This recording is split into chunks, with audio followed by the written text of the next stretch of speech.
What if that nagging feeling in the back of your neck was real? What if those hands reaching out from the dark that you believed were there? What if the monster in the basement really existed? And what if there was really something under the bed? Would you have the courage to face your fears? Last Call, Part 1, Bottom of the Bottle. The world was ending outside O'Malley's Bar and Grill, but Danny Walsh couldn't bring himself to care. He was 3 whiskeys deep into forgetting his ex-wife's latest voicemail, and the screams from the street were just white noise compared to the demons in his head. "Turn that shit up," he slurred, gesturing at the TV with his glass. The bartender, Mike, was frozen in place, remote in hand, staring at the emergency broadcast. The words, "Civil Emergency," flashed across the screen in bold red letters. "Danny, I think we need to," Mike started, but Danny cut him off with a wave. "What I need is another drink." He pushed his empty glass forward, the bottom scraping against the weathered wood. Outside, a car alarm started wailing, followed by the distinct sound of shattering glass. Mike didn't move. His weathered face had gone pale, eyes fixed on something through the front window. Danny turned, annoyed at whatever was stealing attention from his next pour. A woman in a torn business suit was pressing herself against the glass, her face a mess of blood and something darker. Her movements were wrong, jerky, like a puppet, with tangled strings. Behind her, more shapes stumbled through the growing dusk. "Lock the door," Mike whispered, finally moving. But before he could reach it, the woman's fist punched through the glass. Her arm shouldn't have been strong enough to break the pane, and Danny noticed with dawning horror that there was bone showing through her torn flesh. The whiskey in Danny's stomach turned sour. He gripped the bar to steady himself, his mind struggling to process what he was seeing through the alcoholic haze. Part of him wondered if he'd finally drunk himself into delirium.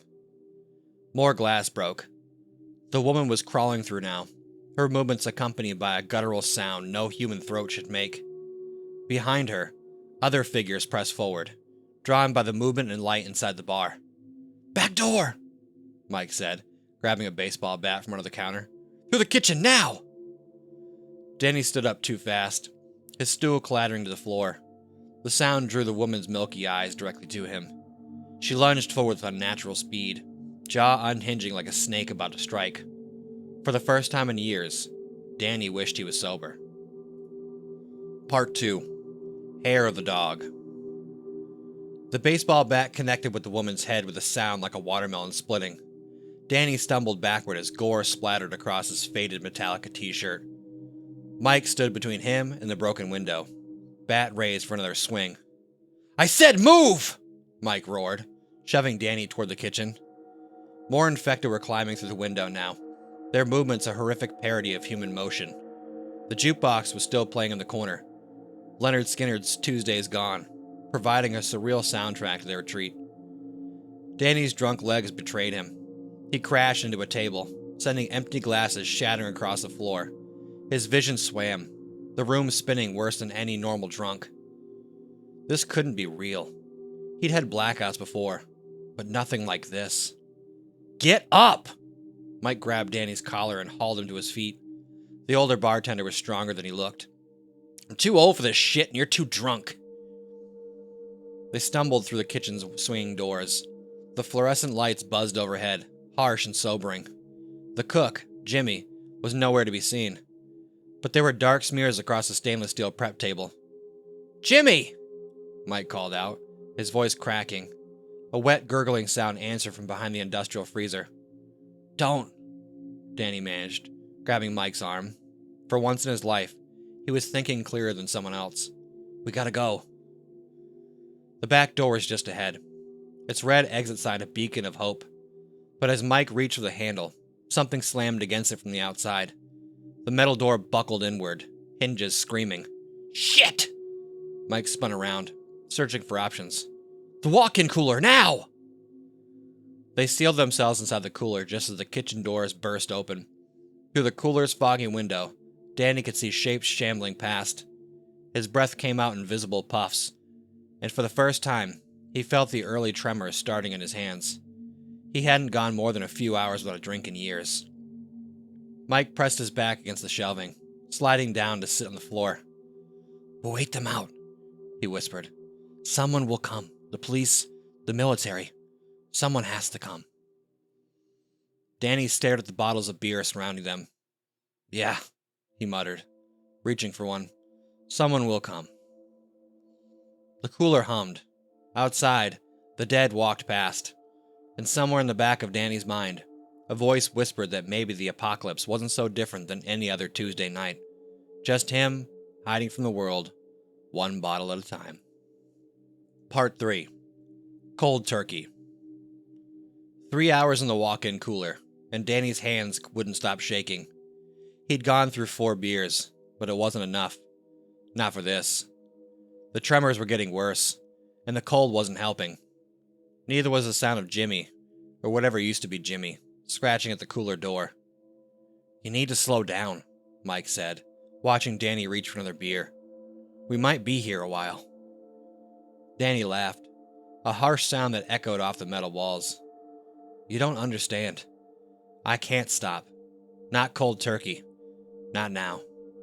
He tried to twist off the cap, but his hands betrayed him. "The DTs. They'll kill me faster than those things out there." Mike was quiet for a moment, processing. "How bad?" "Bad enough." Danny slid down the wall, hugging himself. "Last time I tried to quit, I had seizures. Ended up in the hospital. Doctor said next time could be worse. Hallucinations, heart failure." He finally got the bottle open, took a long pull. "Guess that's what Karen meant when she said I was killing myself slowly." "Your ex?" Mike asked, trying to keep Danny talking, keep him present. "Yeah. Last time I saw her, she said..." Danny trailed off, staring at something behind Mike. His face went chalk white. Oh, God. Mike spun around, bat ready, but there was nothing there. Danny scrambled backward, knocking over bottles that shattered on the floor. "Snakes," Danny whispered. "They're coming through the walls." Mike grabbed Danny's shoulder. "There's nothing there. Look at me. Focus." But Danny's eyes were wild now, darting around the cooler. The withdrawal was hitting hard, reality bending in his mind. He couldn't tell what was worse, the monsters outside or the ones crawling out of his own brain. A new sound cut through his panic, breaking glass from above the bar. Multiple footsteps, then voices. Human voices. "Hello?" Mike shouted. "We're down here, in the kitchen!" "Mike, don't!" Danny started, but it was too late. "In here!" a woman's voice responded. "We've got survivors!" Flashlight beams swept through the kitchen. Danny pressed himself into the corner, unsure if the approaching figure were real or just more hallucinations. The cooler door opened, letting in a blast of warmer air. 2 people stood in the doorway, a woman in police tactical gear and a man in a paramedic's blues. Both were splattered with blood, but their eyes were clear, human. "I'm Officer Sarah Walters," the woman said. "We're evacuating survivors to Memorial Hospital. They've set up a secure zone." She looked at Danny, noting his condition. "Sir, are you injured?" Danny tried to speak, but couldn't form the words. The snakes were gone, but now the walls were breathing, like a giant heart. "He needs medical attention," Mike explained. "Alcohol withdrawal." The paramedic nodded grimly. "We'll need to stabilize him. Hospital's got supplies, proper treatment, but we need to move fast. The horde we've been tracking is heading this way." Danny felt hands helping him up, heard voices discussing routes and protocols, but it all seemed distant, dreamlike. As they guided him out of the cooler, he couldn't tell what was real anymore. The zombies or the withdrawal. The end of the world or just the end of his world. Either way, he was pretty sure this was his last drink. Part 4. The Shakes. The city was burning. Through the windows of the police SUV, Danny watched orange flames lick the night sky. His stomach lurched with every turn, and not just from the erratic driving. The withdrawal symptoms were getting worse. Much worse. 2 minutes to Memorial, Officer Walters called from the driver's seat, swerving around in an overturned bus. How's he doing back there? The paramedic, who'd introduced himself as Rodriguez, kept 2 fingers on Danny's wrist. Heart rate's through the roof. We need to get him on benzo soon or... He was cut off as Walters yanked the wheel hard right. A crowd of infected stumbled into their headlights. The SUV plowed through them, the impact sending shockwaves through the vehicle. Danny's head smacked against the window, and suddenly, Karen was sitting next to him, looking exactly as she had the day she left. You finally did it, she said, her voice dripping with familiar disappointment. You finally drank yourself to death. Not dead yet, Danny mumbled. Rodriguez shot him a concerned look. Who are you talking to? Mike asked from the other side of the back seat, his baseball bat still clutching tight. Karen smiled, her teeth turning black and rotten. Not dead yet? Look outside, Danny. Everyone's dead. The whole world's dead. And you're still hanging onto that bottle.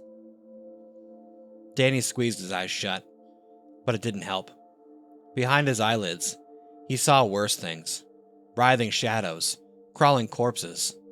All his fears given form by the misfiring neurons. The SUV screeched to a halt. Danny opened his eyes to see the hospital's emergency entrance blocked by military vehicles. Armed soldiers directed a stream of civilians through makeshift barricades. This is Officer Walters! Sarah shouted out her window. I've got survivors. 1 critical. Critical? Danny slurred. I just need a drink. Rodriguez shook his head. Sir, you're in severe withdrawal. Without proper medical treatment, you could... A massive explosion rocked the night. Danny watched a gas station 3 blocks away erupt into a fireball. The blast was shattered windows and set off dozens of car alarms. The infected came in with the noise. They poured out of buildings and alleyways, a tide of twisted bodies drawn to the chaos. The soldiers opened fire, their bullets tearing through rotting flesh. Move, move, move! Walters threw the SUV into gear again, powering through the temporary barricade as the soldiers waved them through. They fishtailed on wet pavement. Wet with what? Danny didn't want to know. Before straightening out into the hospital's ambulance bay. More hands reached out for Danny as the car doors opened. He tried to fight them off, but his muscles weren't working right. The tremors had turned into full body shakes. Priority case! Rodriguez shouted to someone Danny couldn't see. Severe AWS. We need... The rest was lost as Danny's world twisted sideways. The hospital's fluorescent lights streaked across his vision like comets. Karen was there again, but now her face was falling off, revealing the skull beneath. You did this, she accused. You brought this on everyone. I'm sorry, Danny whispered, to Karen or to the world. He wasn't sure anymore. I'm so sorry. The last thing he saw before the seizure took him was Mike's concerned face watching as they wheeled him away. And behind Mike, through the hospital's glass doors, the city he'd spent his life drinking to forget was disappearing into flames. Part 5. Rock Bottom. Danny woke to the steady beep of a heart monitor and the distant sound of gunfire. An IV dripped clear fluid into his arm, and padded restraints kept him secure to the hospital bed. His body ached, but his mind was clearer than it had been in years. Welcome back, Mike said from a chair by the window. The baseball bat was still with him, now stained dark with dried blood. You've been out for 16 hours. Danny tried to speak, found his throat raw. Mike helped him sip water through a straw. The doctor said you almost died, Mike continued. The withdrawal, combined with the stress. Your heart stopped twice. Through the window, Danny could see military helicopters circling the city. Smoke rose from dozens of buildings, black columns reaching into a red dawn sky. The hospital's 7th floor offered a perfect view of the end of the world. Karen? Danny asked, his voice rough. Was she really? Mike shook his head. You were hallucinating. Officer Walters checked the evacuation lists. Karen and your kids made it out. They're safe in the quarantine zone up north. Danny closed his eyes. relief washing over him. When he opened them again, the room had gained another occupant. Rodriguez sat slumped in the corner, his paramedic uniform covered in fresh blood. "They're coming," Rodriguez said quietly. "The barricades on the lower floors, they didn't hold." As if to emphasize his point, screams echoed up the stairwell. Automatic weapons fire followed. Then more screams. Mike started undoing Danny's restraints. "Can you walk?" "Think so." Danny's legs felt weak, but they held him. He pulled the IV from his arm with shaking hands. "How bad?" "Bad," Rodriguez answered, checking his pistol's magazine. "They've got helicopters evacuating from the roof, but..." The hospital's room's door burst open. Officer Walters backed in, her rifle at her shoulder. "We've got 5 minutes, maybe less. They're up to the 6th floor." Danny steadied himself against the bed. "Leave me. I'll only slow you down." "Shut up," Mike said, helping him toward the door. "I didn't spend all night watching your drunk ass leave you now." They moved into the hallway as a group. Other survivors were heading for the roof. Doctors still in bloody scrubs, patients who could walk, soldiers who'd fallen back to their last position. The elevator doors were welded shut, marking them as metal tombs for the infected trapped inside. The stairwell was a nightmare of sounds, moans and gunshots echoing up and down. Impossible to tell how close. They climbed slowly, Danny's legs threatening to give up at each step. The withdrawal still clawed at him, but the fear was stronger now. Fear and something else. A desire to live he hadn't felt in years. They were 2 floors from the roof when the infected reached them. The narrow stairwell became a killing ground. Walters and Rodriguez fired down to the mass of bodies while Mike swung his bat, holding them back just long enough for Danny to keep climbing. "Go!" Walters shouted, dropping an empty magazine. "We'll hold him!" Danny wanted to argue, but Mike was already pushing him upward. Behind them, Rodriguez screamed, a sound cut terribly short. The roof access door opened to chaos. A Chinook helicopter was touching down, its rotors whipping debris through the air. Soldiers created a perimeter, grabbing survivors and hauling them on board. Mike and Danny were 20 feet from the helicopter when Danny's legs finally gave out. He collapsed, retching bile onto the concrete. "Get up!" Mike screamed over the rotor wash. "Get up, damn it!" Danny looked back at the roof access. Walters burst through, firing her last rounds, before the dead took her down. They were coming now, pouring onto the roof like a flood of rotting flesh. Something changed in Danny then. All the years of drinking, of running away, of letting others save him. It crystallized into a moment of pure clarity. "Go," he told Mike, forcing himself to his feet. "Get to the chopper. I'll buy you time." "Like hell. I've spent my whole life being weak," Danny said, picking up Walter's drop rifle. "Let me be strong, just once." Mike hesitated, then grabbed Danny in a fierce hug. "You already are." Danny watched his friend run for the helicopter, then turned to face the horde. His hands were steady now, maybe the first time in decades. The rifle felt right in his grip. The helicopter lifted up as Danny opened fire, each shot finding its mark. He had no more hallucinations, no more shakes. There was only the next target, the next breath, the next moment of clarity. And as the sun rose over what remained of his city, Danny Walsh, drunk, divorcee, and general disappointment, smiled. He was finally, truly sober. Just in time for the end of the world. Well, I hope you enjoyed that story. I know I kind of sped up the process of alcohol withdrawal, but for the sake of time of the story, I had to speed it up a little bit. So it might seem a little jarring that he goes from like drinking at a bar to having alcohol withdrawal immediately, but I thought it would make the story more interesting to have him be going through alcohol withdrawal while this is happening. I considered maybe doing him actually just being like shit-faced the whole time, but I felt like this would be a more interesting way to do it, and I think it was nice to see him going from absolute loser to, the hero, his little arc at the end. So I hope you enjoy the story. Come back next time for some more scary stories. And remember to always face your fears.